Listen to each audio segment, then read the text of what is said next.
nanti tolong editor gini aja deh, bikin video sinematik untuk setup, repot lagi.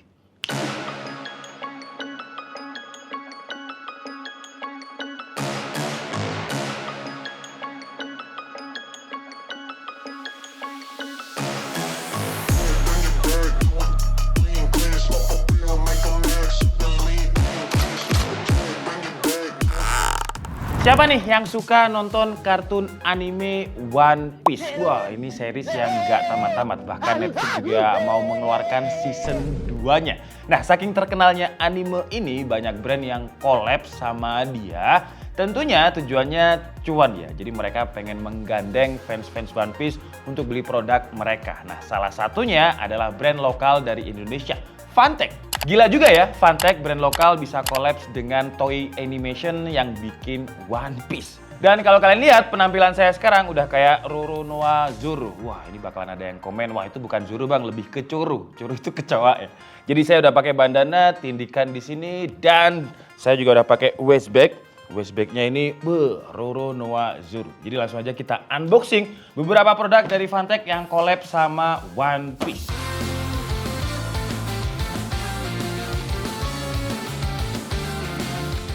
Ada beberapa produk yang dikolabin Fantech sama One Piece. Jadi ada Aria HD7, MOS, terus ada keycap edisi One Piece, ada dashmat, dan ini ada keyboard. Yang keyboardnya ini nanti bakalan kita coba untuk pasang keycap One Piece editionnya. Sekarang kita coba unboxing yang One Piece Roronoa Zoro dulu ya. Kenapa saya tahu Zoro? Karena di sini ada gambarnya Zoro. Ini tapi Zoro versi santai sih ya. Karena versi marahnya kan dia gigit pedang, terus ada bandana dan ada tindiknya, ada kan? Nah ini ada nih, ada tindiknya nih di sini nih.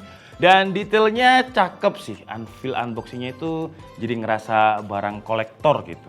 Dan langsung aja kita buka. Tapi kalau misalkan ada waist bagnya kayak gini ya, bayangin kalau misalkan kalian ikut turnamen yang pakai dashmat, terus kalian datang pakai kayak gini, wah gila, gokil. Itu kayak kesannya eksklusif dan pro banget. Dan untuk dashmatnya ini harganya sekitar 275.000.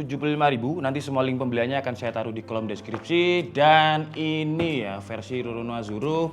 Kalau nggak salah ini yang versi dia lawan sama Kaido ya. Dan yang versi barunya dia udah nggak pakai bandana ya, tapi rambutnya dikuncit seperti ini. Dan kalau kita lihat gambarnya ini gambar XD sih ya. Jadi detailnya itu entah gimana Fantech buatnya, entah di printing atau dijahit, tapi yang jelas gambarnya ini detail banget tuh. Jadi garis-garis yang di sini nggak ada yang pixelated. Bahkan kalau misalnya kita zoom di area sini ya, itu kayak intinya gambar ini 4K terus dimasukin ke dashmat gitu. Cuman saya nggak tahu gimana caranya Fantech bikinnya. Terus untuk jahitannya juga rapi, baik bagian belakang atau bagian depannya nggak ada benang-benang yang keluar. Dan di sini ada tagnya One Piece dan juga Fantech. Wah, ini size-nya XL. Kenapa namanya dashmat? Karena ini bisa buat alas keyboard dan juga mouse. Kalau namanya mousepad, berarti cuma mouse doang. Dan untuk dashmatnya ini tipe yang speed, bukan kontrol. Kenapa banyakkan speed? Karena menurut Fantech, buyernya itu banyak yang pilih speed. Makanya dipilihlah One Piece Edition ini yang versi speed. Lanjut kita bahas untuk mouse-nya. Nah, mouse yang dipakai ini mouse Aria XD7 dan untuk yang versi One Piece ini harganya sekitar 500 ribuan. Dan Aria XD7 ini termasuk mouse flagshipnya Fantech. Jadi memang Fantech collab-nya barang-barang yang menurut mereka ya barang bagus ya. Karena kalau seri entry levelnya yang dikolabin sama One Piece ya rugi bayar loyaltinya ya. Dan langsung aja kita buka. Buduh, gokil ini versi Zoro-nya ya. Dia ini simple tapi ada detail-detail yang saya suka. Nah, ini ada tulisannya Zoro di sini tapi bahasa Jepang.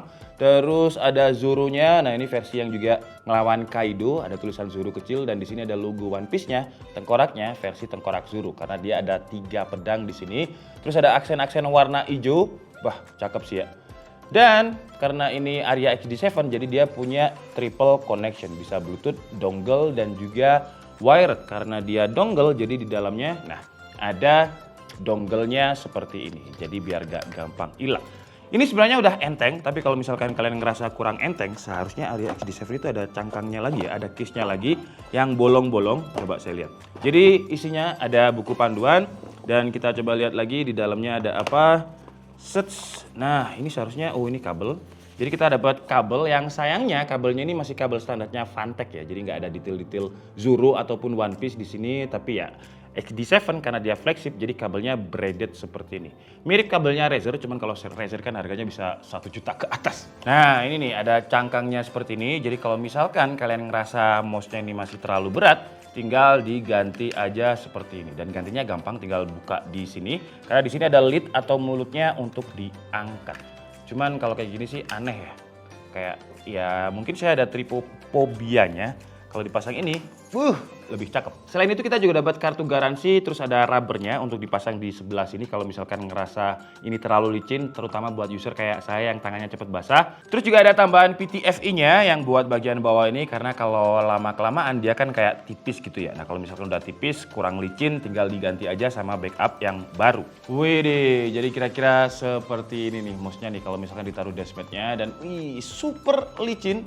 Enak nih, set karena dia memang tipe speed. Dan kalau kalian lihat di sini Zuru, nah kayak ada tagline-nya, ini Zuru, ini tulisannya Zuru gitu. Lanjut yang kedua kita bahas keycap ya. Untuk keycapnya ini harganya 400 ribuan. Keycap aja ya, belum ada keyboardnya. Dan isi keycapnya ini banyak sih, jadi ada 2 layer. Yang isinya itu standarnya untuk ya ukuran 81 tombol. Tapi kalau misalkan kalian punya keyboard yang full size, nah di bagian belakangnya sini itu kita dapat beberapa tombol untuk keyboard full size juga, dan spasinya kita juga dapat 2 ya tuh. Jadi kalau suatu saat spasinya rusak atau kalian punya 2 keyboard, kalian bisa pakai backupnya. Dan untuk keycapnya ini dia pakai material PBT, profilnya itu profilnya cherry, dan untuk cara ngeprint di sininya itu namanya itu dye sublimation. Jadi lebih awet printingnya di sini, dan karena PBT dia juga kokoh banget, solid nih keycapnya nih. Nanti kita bakalan pasang ke versi MaxFit, tapi karena saya masih ada 1 karakter lagi untuk dilihat, jadi kita unboxing yang Luffy juga. Wih, yang ini nih, Monkey D. Luffy. Ini dulu saya lihat waktu dia masih bocil, sampai sekarang kalau nggak salah Gear 5 ya.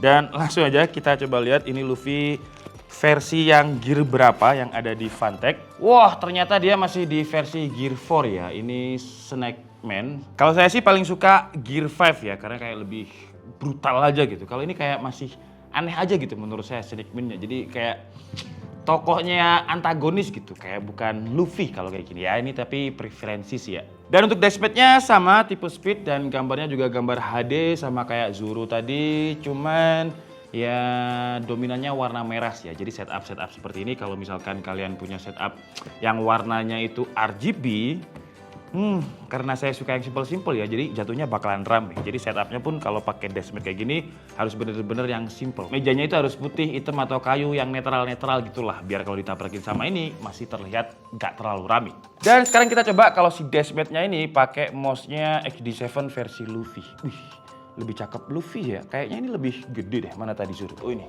Nah, kalau kita lihat, saya lebih suka yang versi Luffy sih ya, karena tulisan Luffy-nya lebih gede, jadi lebih grafitinya lebih dapet. Tapi untuk aksennya mirip-mirip sih. Jadi ada detail di sini huruf Jepang yang seharusnya sih ini bacanya Luffy ya, karena saya nggak bisa bahasa Jepang. Terus ada aksen-aksen merah. Ya kalau saya disuruh milih, saya sebenarnya suka Zuru, tapi kalau misalnya disuruh milih di peripheralnya, kayaknya bagusan Luffy deh, karena dia kayak lebih brutal aja gitu desainnya. Terus seharusnya di dalam paket pembeliannya juga sama dengan yang punyanya Zuru tadi, jadi gak usah kita bongkar, dan langsung aja kita bahas keycapnya sambil kita sambungin di keyboardnya MaxFit 81. Dan ini isi keycapnya, kita coba intip dulu ya. Set, bede gokil. Keycapnya saya juga suka yang Luffy sih, karena walaupun dia warnanya lumayan banyak, tapi warna yang dominan itu merah, putih, dan juga kuning. Yang kuningnya ini kuning-kuning gak yang vivid gitu, kuning yang masih pastel, masih kalem, jadi masih oke sih. Dan sekarang biar durasinya nggak terlalu panjang dan saya mau ngerepotin editor, jadi kita pakai sistem sulap aja ya. 1, 2, 3. Wih deh, gokil gak editor saya, cakep banget ya. Dan kalau kalian lihat tampilannya, dan MaxFit itu termasuk keyboard favorit saya sih. Hampir semua PC saya itu pakai MaxFit. Jadi di sini saya ada 2 PC yang di belakang ini.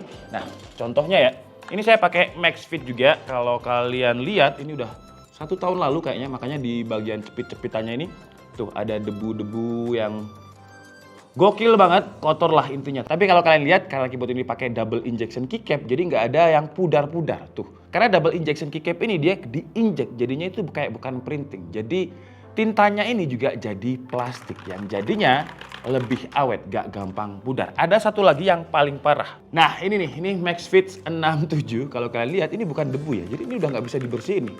Tuh, udah nggak bisa. Tapi kalau kalian lihat, wah tintanya itu masih oke banget. Bahkan gambar-gambarnya yang ada di sini, nah ini kan mirip-mirip gambar yang ada di One Piece Edition ya, icon-icon kayak gini nih. Tapi dia nggak hilang, nggak pudar sama sekali. Ini udah sekitar 1 tahun lebih dan semuanya masih berjalan normal. Jadi nantinya printing-printing yang kayak gini itu nggak bakalan cepet pudar. Itu yang saya suka dari Maxfit sih. Dan menurut saya langkah yang tepat dari Fantech untuk menggabungkan Maxfit sama One Piece Edition. Karena keyboardnya Fantech yang paling enak menurut saya ya Maxfit. Mana lagi? Dan kira-kira seperti ini kalau misal dibuat overhead ya, tampilannya cakep, coba kalian lihat. Bede. Jadi pas keyboardnya terus juga mouse-nya itu kayak pas aja gitu ya. Wah, gokil. Coba kalian rate dari 1 sampai 10 berapa? Tulis di kolom komentar ya. Kalau saya 1 dari 10, saya kasih nilai 8 lah untuk setup-nya Luffy ini. Tuh, di sini juga ada beberapa ikonnya. Ini ada Hito-Hito no Mi, buah setan yang dimakan sama Luffy. Terus ini daging kesukaannya Luffy. Dan ini untuk ngatur brightness harusnya ya. Dan switch-nya saya suka sih, coba kalian dengerin.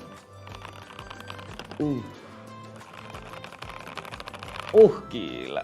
Di telinga itu enak banget. Dan oke lah, jadi cukup segitu aja unboxing dan juga hands-on. Dan nanti juga bakalan ada B-roll dari setup ini. Jadi kalian bisa dengan mudah memvisualisasikan kalau misalkan kalian pengen beli terus kalian taruh di setup rumah kalian kira-kira seperti apa. Tapi kalau untuk overhead seperti ini nih. Untuk harga sekali lagi untuk yang mousepad ini 200.000, terus untuk keycapnya ya bukan bundling sama keyboardnya itu di 400.000, untuk mouse-nya di 500.000.